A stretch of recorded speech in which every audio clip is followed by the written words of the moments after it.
Many thanks for staying on the marketplace. Welcome back. Now, Nigeria loses in excess of $10 million a day as a result of gas flaring. That's according to petroleum economist Professor Omowumi Ilideri, who is worried a similar situation or even worse could befall Ghana if steps are not taken to manage the situation. He made a call at the Society of Petroleum Engineers technical lecture on the topic Local Content, Impact on Oil and Gas Economy, Lessons from Nigeria. Well, you can only say you are imagining. You are producing 130,000 barrels per day. Nigeria is producing about 2.13 million barrels per day. And look at yourself, over 10 years or a decade, Nigeria has been there over 60 years. But you are making stride. We consider Ghana to be an emerging oil and gas country. That the potential is not limited to what you are doing now. You just need to, and in terms of your local content, you don't have to be in a hurry because the working capital is not there locally and the skills are just still emerging.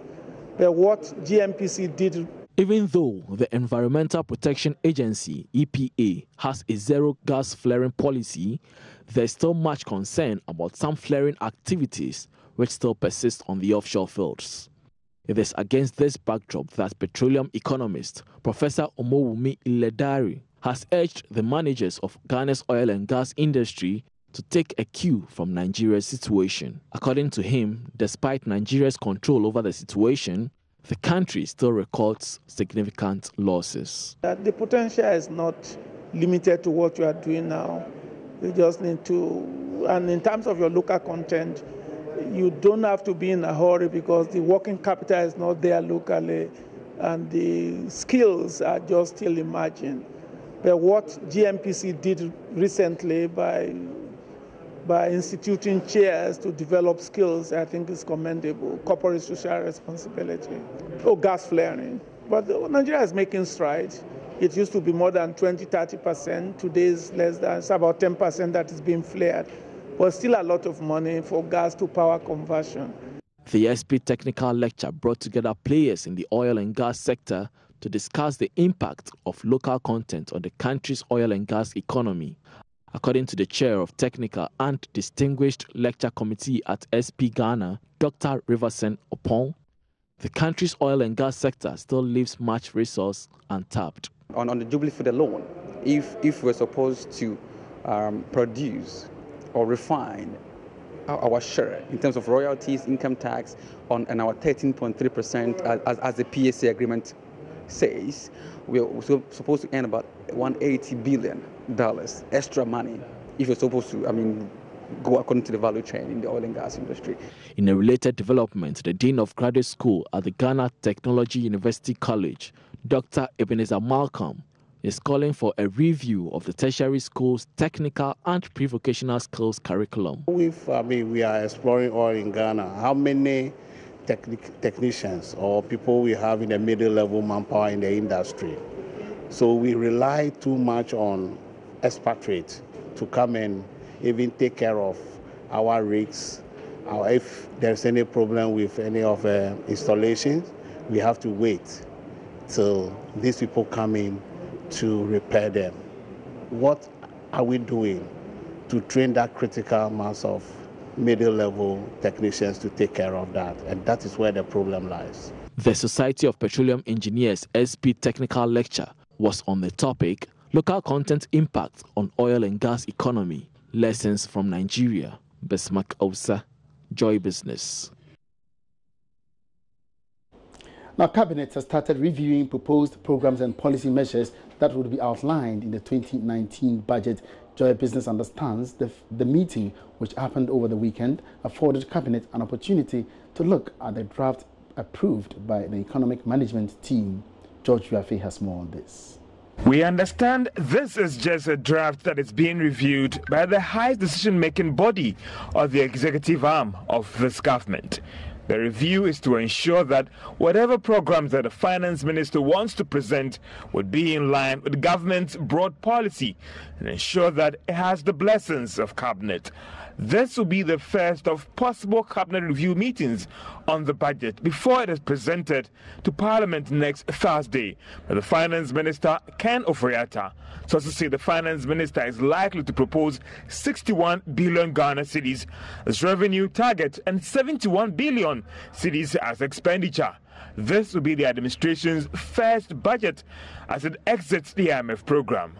Most economists and public policy think tanks will be looking forward to see what will be the policy direction for government and how it intends to manage the economy post the program as well as its expenditure. Sources say the budget is likely to be themed on consolidating gains made over the past year and how the policies will be implemented to achieve the country's aspiration.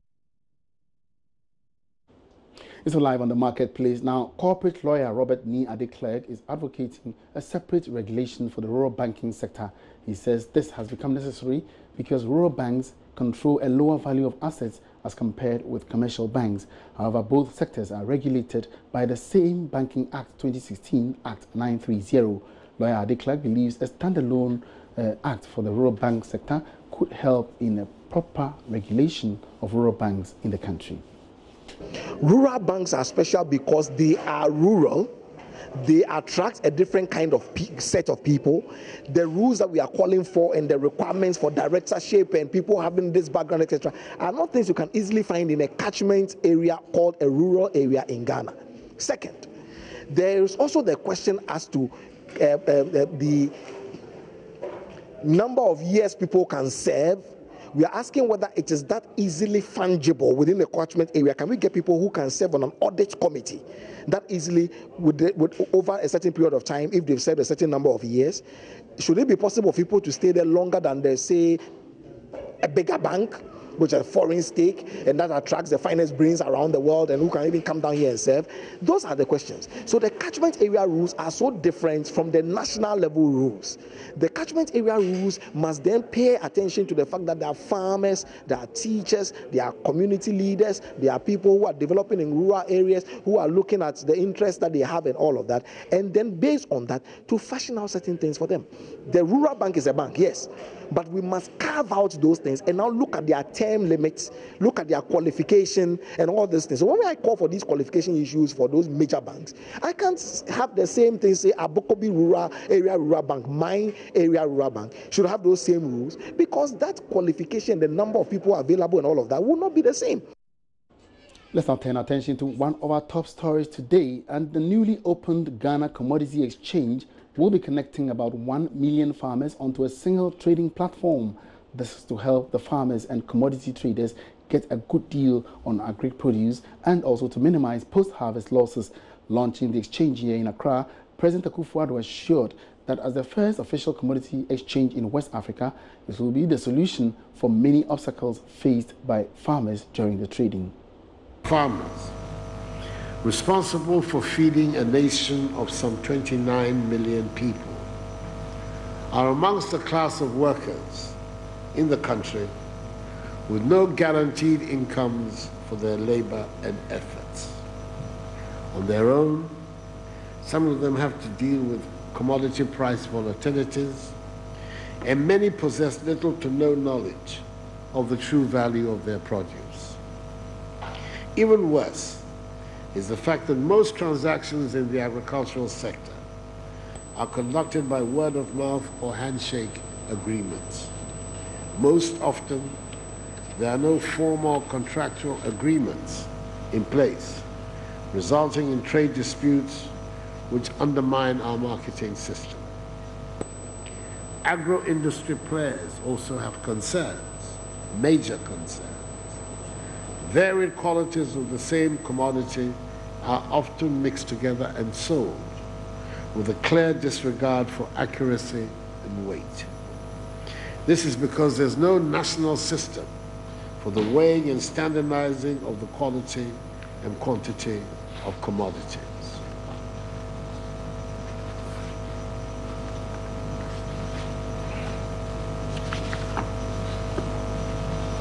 These challenges have given rise to the employment of costly solutions and alternatives in dealing with them. They include engaging outgrower schemes to tie producers to delivering outputs or extending considerable amounts of input financing, and investing in networks of collection centers where buyers are compelled to inspect produce themselves physically.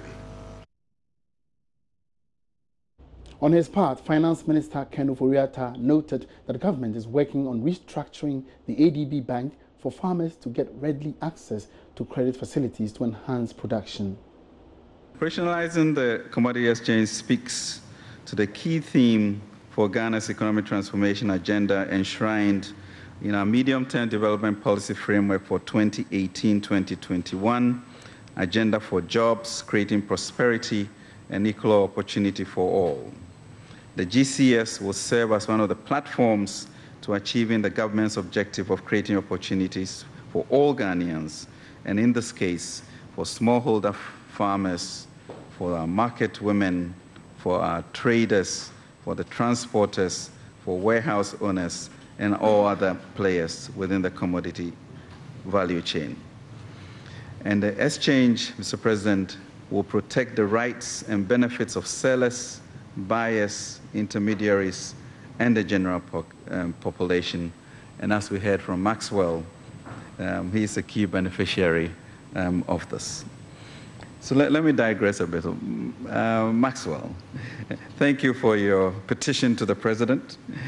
What we are doing with regards to the issue of financing is a commitment, a decision actually, to strengthen Agric Development Bank, to move them away from retail commercial business to focus more on that.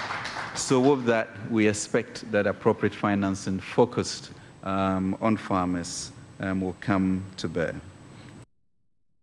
All right, so this is indeed a game changer in the agricultural value chain. Of course, the most important thing is that it's going to lower post-harvest losses. And joining me in the studio now to discuss the real benefits of the exchange to farmers and also to the economy as a whole is the country director for Praxis Africa, who is also a farmer, Tony Abrampa. Tony, you're welcome to the marketplace.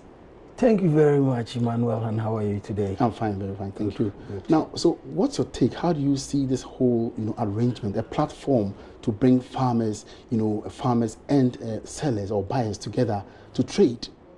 Right. I've not had the chance to go into detail about the whole program, but from what I'm gathering, getting ready market for farmers is a very welcome news.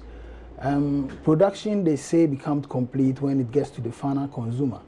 So imagine a farmer going in for loan to do the farming, and then at the end of the day, you don't have a market. It's a problem. But what I am also looking at is the sustainability, because I think this is not the first time we are hearing some things like this.